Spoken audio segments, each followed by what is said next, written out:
We're not quite ready for kickoff yet because of the drama that we're still talking about around FSU. Bubba Cunningham from North Carolina decided to throw his 2 cents in the matter. And when it's all said and done, should the ACC consider separation?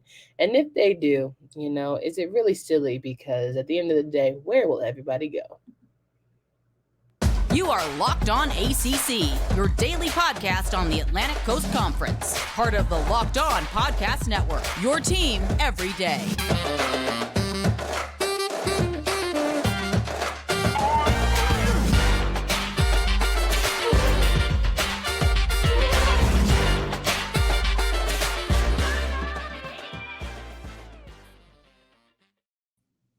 What's going on, everybody? Welcome to today's edition of Locked On ACC. I'm your host, Candace Cooper, joined by Kenton Gibbs of Locked On Wolfpack. Each and every day, you can find us wherever you listen to podcasts. Make sure you download, subscribe to the pod, and hit up our YouTube channel. You can see our lovely faces. You can give us comments. We see all the comments. We're going to have an episode tomorrow where we're just reading off comments. We're talking through people's conversations, and we're letting y'all know how we feel too. Okay, you talk to us loud, we talk certainly right back. Kenton, how are you feeling today? I'm feeling fired up, and it's time to put some belt to behind. It's time to put some belt to behind, and it's gonna happen on today's episode because certain people, I hate to have to do it on a Friday, but there are certain groups of people, they need a little pop, as some of the elders would say, to get back in line. They need a little pop. So I'm here to give it to them. I'm here to tell them what they need to hear. Seems like you're going to give pops regardless, but it's fine. Here we go as we roll into it. Bubba Cunningham, North Carolina AD, he's feeling away about president of FSU, Rick McCullough, as he spoke to the Board of Trustees and basically said, we're out of here. We don't want to leave, but ACC is really giving us no choice. We're putting all the ducks in a row. A lot of ACC old heads or OGs or whatever you like to call them are putting in their 2 cents of like, all right, do it. Bust a move then. Like, if you're going to bust the grape, bust the grape. Feels like it's all cap. It's tough talk, and it's not going to happen. You got Florida State fans saying, we've been doing this for a long time. We're ready to go. Let's finally get this divorce popping. It just is, I believe it when I see it, and I'm at that point. But talk about what Bubba Cunningham said and why it's just so kind of on par with how we're feeling. I'm sorry. I don't understand where these comments are coming from, and Bubba Cunningham is very much so in the right to tell them, stop the barking, stop it, stop, knock it off. And let me tell you the reasons why. Number one, great for you having the open, publicly televised, board meeting, Board of Trustees meeting where everybody gets to voice their opinions and all that. Great for you, Florida State. But I just want to know this because everybody keeps telling all of us journalists that we're dumb, we know nothing, and that Florida State has the means to leave. Okay, so let me just ask all of you a question. I'm very genuinely asking this, not to every Florida State fan, but to the Florida State fans that feel like us journalists are stupid and Bubba Cunningham is wrong, and you know more than us, you know more than Bubba, you know more than us. Okay, why haven't they left yet? You talked about getting the divorce going, Candace. Well, it seems to me that if you don't want to be in the marriage anymore and you have the means to secure divorce, because this is an at-will divorce situation. If you have the means to do so, you can just walk away from the marriage. Am I right or am I wrong, Ms. Cooper? You're right, but maybe they're trying to find the best, most amicable breakup. Maybe they're trying to, see what they can talk through with their attorneys so it can be a nice little settlement. But see, and this is the part where this is no longer a relationship in terms of like a romantic, oh, we're here for the fuzzy feelings thing. You put ink to paper for 10 or 11 more years or something along those lines. 13 more years. I'm sorry. Thank you for correcting me there. So I want to know from all the people who are saying, hey, you all don't know what you're talking about. Florida State is unhappy. They have the means to leave. Florida State expressed their displeasure. How long ago, Candace? It's been a good little minute. It's been at least at the bare minimum, I want to say, 4 or 5 months? Well, I guess Yes, it started back, when they were having the spring meetings, and they were the most vocal about their displeasure with the ACC and really making means. And we talked about the Magnificent Seven, which thank you, Mr. Willie, for correcting us and making sure that we knew that. But my biggest question is, why are they not mad at the person who signed the deal? Why are we not mad at the person who decided we were going to stick beside the ACC? Maybe it was what they had to do at the time and they went with whatever they had to go with. But why is there? We get mad at Swafford all the time, right, for signing this deal with ESPN, and we feel away and all. Why is there not the same uproar? I guess I would want to know. That's a great question because a lot of these ADs are the same AD that signed that contract.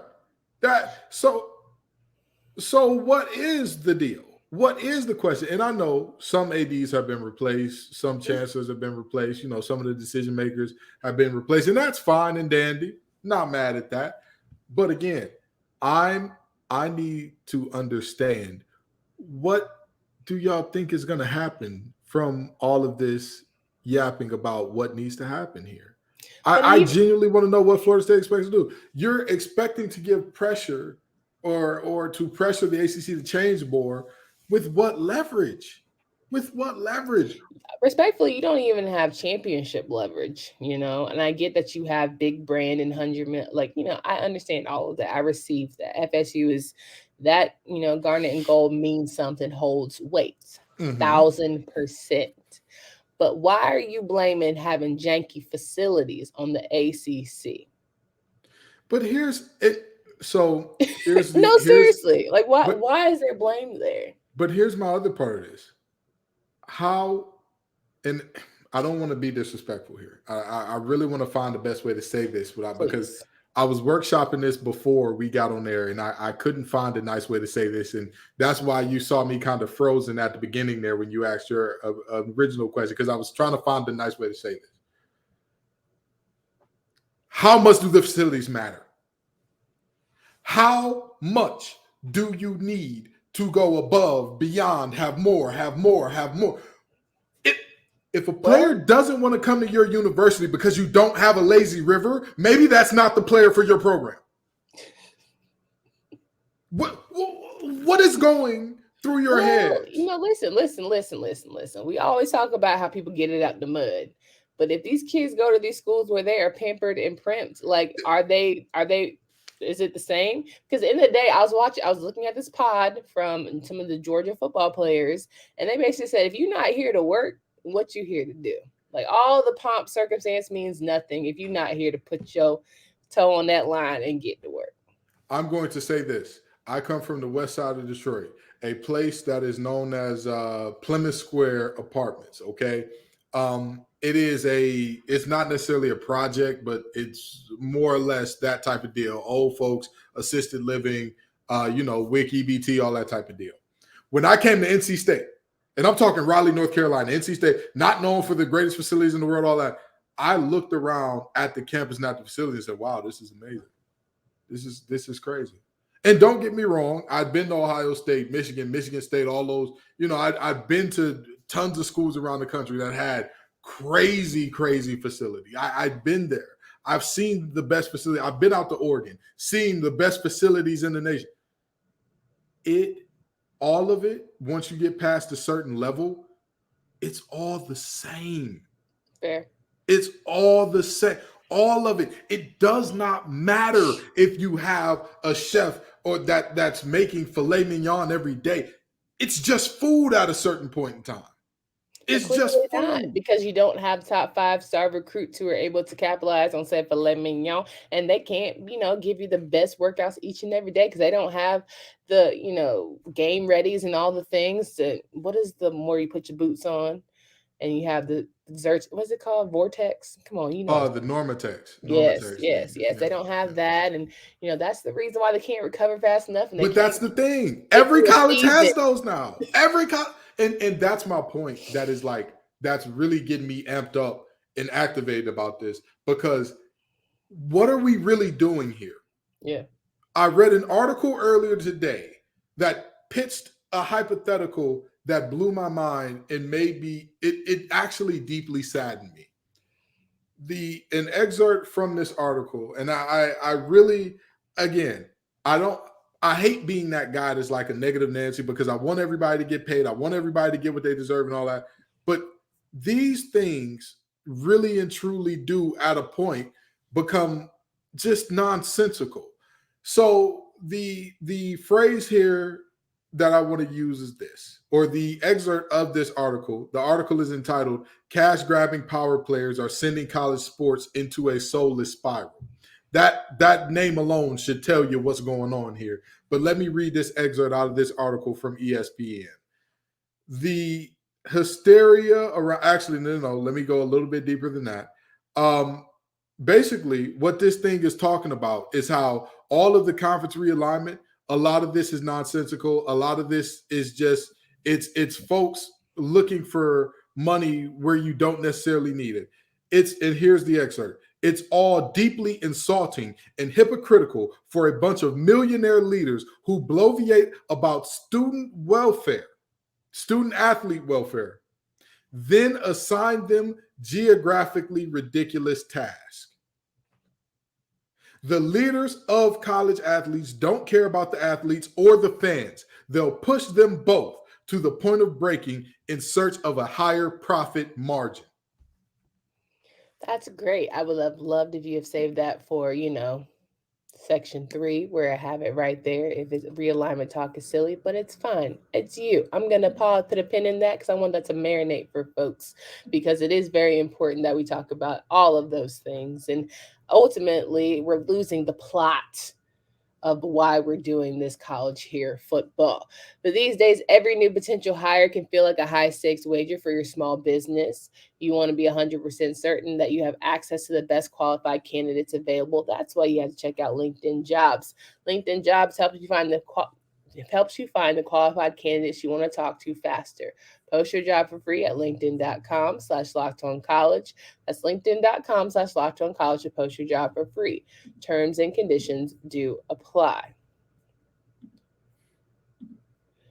Now, Kenton brings up a really good point in terms of the realignment talk, the chasing the paper talk, and of course, the millionaires just wanting to be even bigger millionaires. And it's frustrating, right? Because you look at our conference and we're doing pretty good.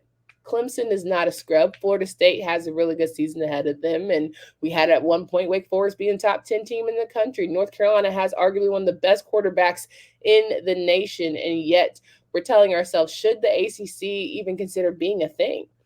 Should North Carolina and Miami really start having conversations with the Big Ten and the like? Like, we are asking ourselves in off season, should we even be a conference?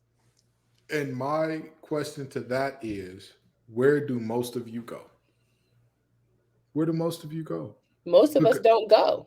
Because here's the deal. If everybody decides we want to go, and let's talk about this second thing of should the ACC consider separation? Who?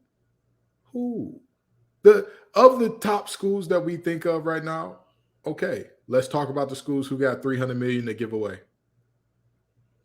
And North Carolina schools are really a joint venture besides Duke and Wake Forest, so it's really a wrap on that one. For Virginia and Virginia Tech, it's really a wrap on that one. It's real quiet. So now we're not just talking about, for some of these schools, one school having to pony up $300 million. You're looking at two schools having to pony up $300 million. We're looking at a lot of these schools being state funded, which right now, are we in a recession or not? And let's not even talk about recession. Let's talk the optics of giving away $300 million to get out of a TV deal. And our teachers make $50K. I'm just saying. And let's go beyond what the teachers are making. The crushing weight of student loan debt being called a crisis. Hello. Being called an actual crisis. Whether or not you disagree with, you took out the loan, you got to pay it back, whatever the case may be. Listen, I was on full scholarship at NC State. I don't have a skin in that game. So I don't come at me, what do you feel about? I'm telling you right now, the optics of multiple universities giving away $300 million to get into a bigger deal during that, when you're already seeing backsliding enrollments around the nation. It's crazy. Okay. All right. Again, should the ACC consider separation? For what? For what? Where are most of you going to go? Where are most of these schools going to go? With all due respect, you do realize that if you decide to go into another conference, Mm-hmm. it's not just about, well, yeah, we'll take as many teams as we can, because another school in that conference means what? Another team taking a slice out of the pie. If they don't feel like you give them a good enough market share to make sense to add you in on the pie, why would they add you? I think beyond that, when you talk about competitiveness and you talk about non-revenue sports and scheduling and travel and trying to do all those things, there's a lot more to it than just we want to have good football games and fun, like what, 12 games out of the year plus bowl games, plus maybe college football playoffs. Like you want to change and alter forever lifestyles for so many people based on 12 weeks of We the calendar year. if realignment continues to go in the way which it is looking right now, which many people are talking about bi-coastal conferences, because we already have that. We already have that. The furthest west you can go in the United States, in the continental United States of America, is California, You can't go right? to Hawaii. Hawaii is not part of the continental US. That's continental, meaning all of it that's continuous. And you go as far east in the continental US as you can go. You would be where? New York? Or how far out would you You go? should be in Massachusetts, Would it be Maine. Maine? Would it be Maine somewhere up there? Okay, let's try a state that's very close to that, New Jersey. Mm-hmm. A team in New Jersey and a team in California, two teams in California are already in the same conference. They're Mm-hmm. already in the same conference. Well, whoever has to travel is going to lose that game because they either lose But time or gain. It's just too much. well, the talent disparity between those teams. If USC lose to Rutgers, y'all deserve what you got. But that's neither here nor there. The reality is very simple. Mm-hmm. What we are looking at here, what we are looking at, talking about should the ACC consider separation? Where would your teams go, and how far would they end up having to travel on a regular basis? By the way, on a regular basis. But people don't care about traveling. You know what I'm talking about? Like the people care more about. I keep trying to tell these Florida State fans, if you end up in a situation where you can only go to the SEC, you will not get that. You are not likely to have them accept you as on a full term. Hey, you get all the benefits basis, because number one, you're not going to have the rights to your home games, even if you pay out the $300 million, and then on top of that, there is no bargaining with other conferences to say, well, this conference is going to give us this. What are y'all going to give us? And even if the Big Ten were to waive their AAU accreditation mandate to say, like, oh, they'll bring us in millions, we don't need that.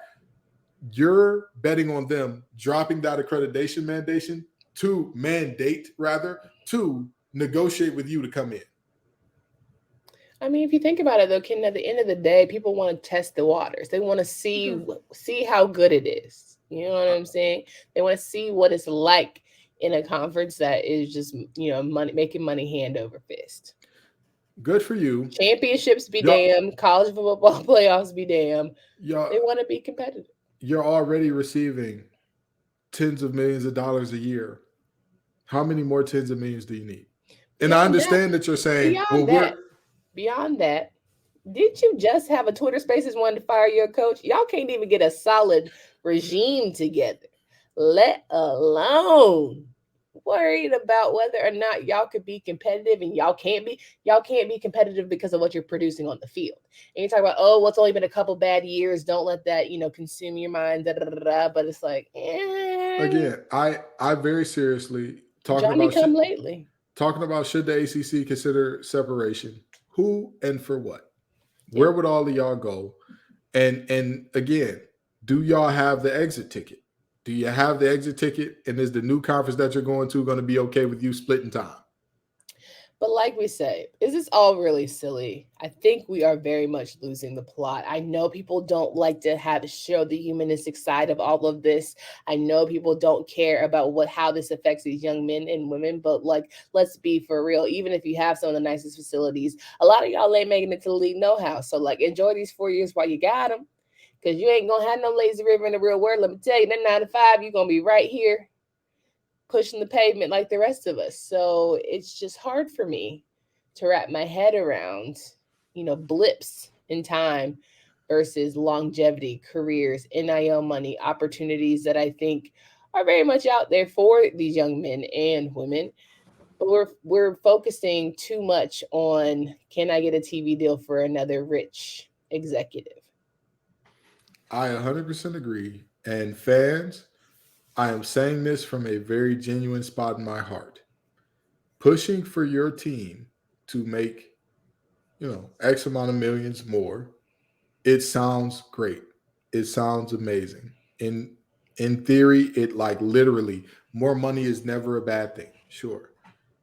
In reality, if that more money means that you have to do travel, that is, you go from Tallahassee to Pasadena to Ann Arbor in the span of 3 weeks, and in those 3 weeks, you play Michigan, USC, and Ohio State, that's something that you want.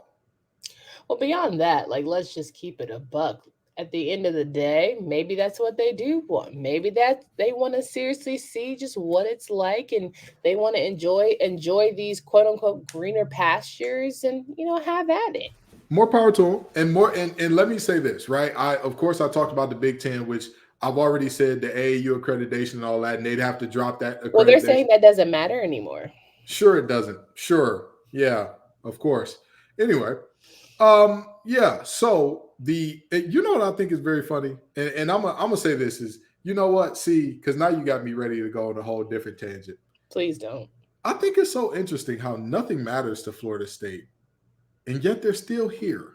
You know what I think is funny? I think it's funny that in a year with which Florida State can genuinely win an ACC championship, and haven't done it in recent good little bit.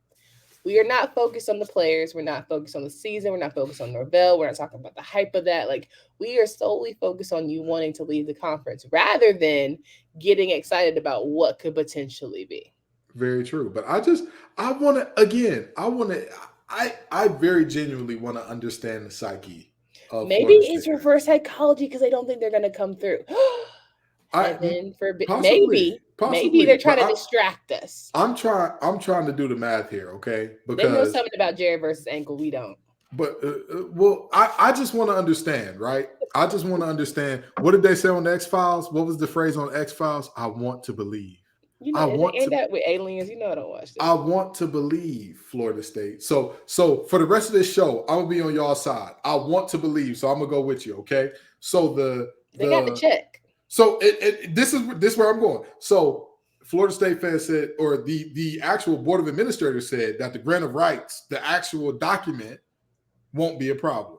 So I'm assuming that means the document and the check won't be a problem, correct? Correct. Okay, so the document is not a problem. Mm-hmm. The money in the document, not a problem. Mm-hmm. So then you say, well, the next problem is the AAU accreditation. That's the problem. Yeah. Well, now I'm being told that's not a problem. Mm-hmm. Well, now, like I said, I'm going with you, FSU. I'm going with you, Knowles. You saw the vision now. I'm chopping, baby. I'm chopping right there with you. So the money isn't a problem. The grant of rights isn't a problem. The AAU accreditation isn't a problem. You hate where you are. Mm-hmm. You deserve more. Mm-hmm. And yet you're still where you get less. Mm-hmm. The math isn't mathing. They're trying to figure out the most amicable divorce. I'm trying to tell it all goes full circle, baby. But they're trying to figure out the best way to get out without having to be within the courts for years on end. So let me ask you this, because we're going to take it back to the relationship aspect. Is an amicable way to divorce going on Facebook saying, my boyfriend, my husband, my wife is a liar, a cheater, a deceiver, a heartbreaker. They nasty. They don't wash behind their ears. They filthy. They leave the house dirty all the time. They ain't changed the kid. That baby got diaper rash every time I come home with him. Is that the way to have an amicable divorce? Because Bubba said that this is not great for the conference for y'all to be barking like this. I'm not seeing any bite, but I'm being told that there's no reason that the bite is not already here. So what's going on? What is it really? Help me figure out what's going on. I'm very genuinely confused. I genuinely think that it's a lot of hot air because somebody, maybe Jordan Travis hurt his pinky toe. At this point, that's what it has to be. I have said this 1,000 times, and I will say it 1,000 more. Right now, in the future, these teams absolutely, yes, there will be movement. These teams will leave, all those good things. Right now, these teams are playing chicken with a Mack truck with gumption and the power of friendship. Honey, they holding on to his unchanging hand, okay? That's all they got. That's all they got. Because the Okay. math isn't mathing. Mm-hmm. I'm crunching. Again, everybody keeps telling us journalists know nothing. Us folks in sports media know nothing, and we're all idiots. Okay. All right, fine. I'll accept that. Sports journalists have been wrong by and large before. Trust me, I was a sports journalists who've been doing this for like 20 to 30 years, covering the ACC at that. Like, y'all have to give them some credence to knowing what the hell is going on. None of them, nobody knows better. Again, everybody who watches from the sideline, you know what they say, right? Yeah. You know how the man in the stadium, the person who's watching in the arena, the man in the arena, the folks watching in the arena always knew more than the man who was actually in the arena doing the thing. And so, right. We're the folks who are watching, they know more than everybody else. And again, I'm simply asking for the sake, again, I'm with you, Knowles. I want you to go where you're happy. Okay. Because anybody who knows me knows my personal philosophy in every relationship I have in life is we want volunteers, not hostages. I want people who want to be here with me. I want people who want to be in that foxhole, who want to good, bad, and different. We riding, we rocking, we rolling. That's who I want with me. Now, right now, it is very clear that Florida State is not in that category. And that's fine. I want Florida State to go. Be happy. Go where you want to go. However, there are legalities holding that up, of course. Mm-hmm. And I want to know if the legalities are the problem, if the money is the problem, if the accreditation is the problem, and y'all aren't happy, why aren't you going? We'll find out on next week's episode. No, I'm just kidding. But there are questions that need to be answered. And we know y'all love to answer them and be right up in our mentions doing it. So please leave us the comments. Let us know really, truly how you're going to make this happen. And if you're going to make it happen in 12 months or 12 years, let us know how it's going down. I would love someone to give us a synopsis of how we got here and what's to come. Because, I'm still very much confused. And, I'll go with it. But I truly believe this is a distraction from what we're trying to do with X's and O's. If even bigger and richer brands had to wait until they were much closer to their media deals ending. Texas, the biggest.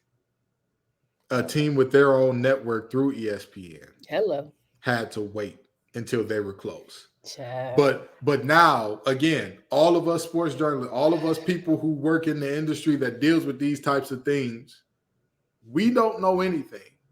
We don't. Apparently, even Texas Board of Regents didn't know anything. They were just idiots sitting there with the Big 12 a sinking ship just because they wanted to, just because they didn't want more money.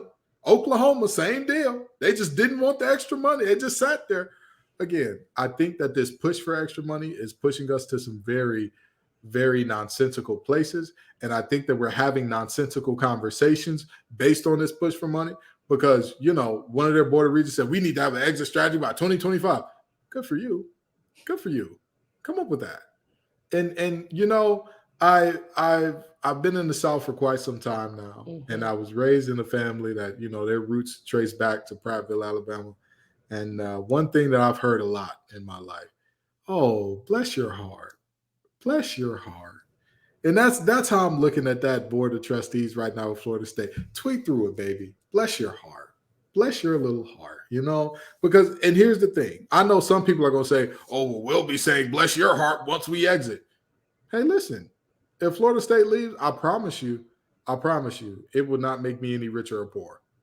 I promise you, the rent that is due is still going to be due. My car note that is due is still going to be due. I promise you. I personally, Kenton Gibbs, my personal wealth will not be affected negatively or positively by Florida State staying or leaving. That is on Queen Vaughn. Miss you, Grandma Vaughn. Miss you and love you, baby. But I am trying to tell you that what a lot of folks are talking right now from Florida State and saying that nothing is a barrier, nothing is in our way, we can move as we want. Good for you. Good for you. Tweet through it. I believe in you. You can do it. Leave. Pay the $300 million. Go. See how that works out for you. 1,000%. We'll talk about all of your comments because you have left plenty on tomorrow's show for Candace Cooper and Kenton Gibbs. Until next time.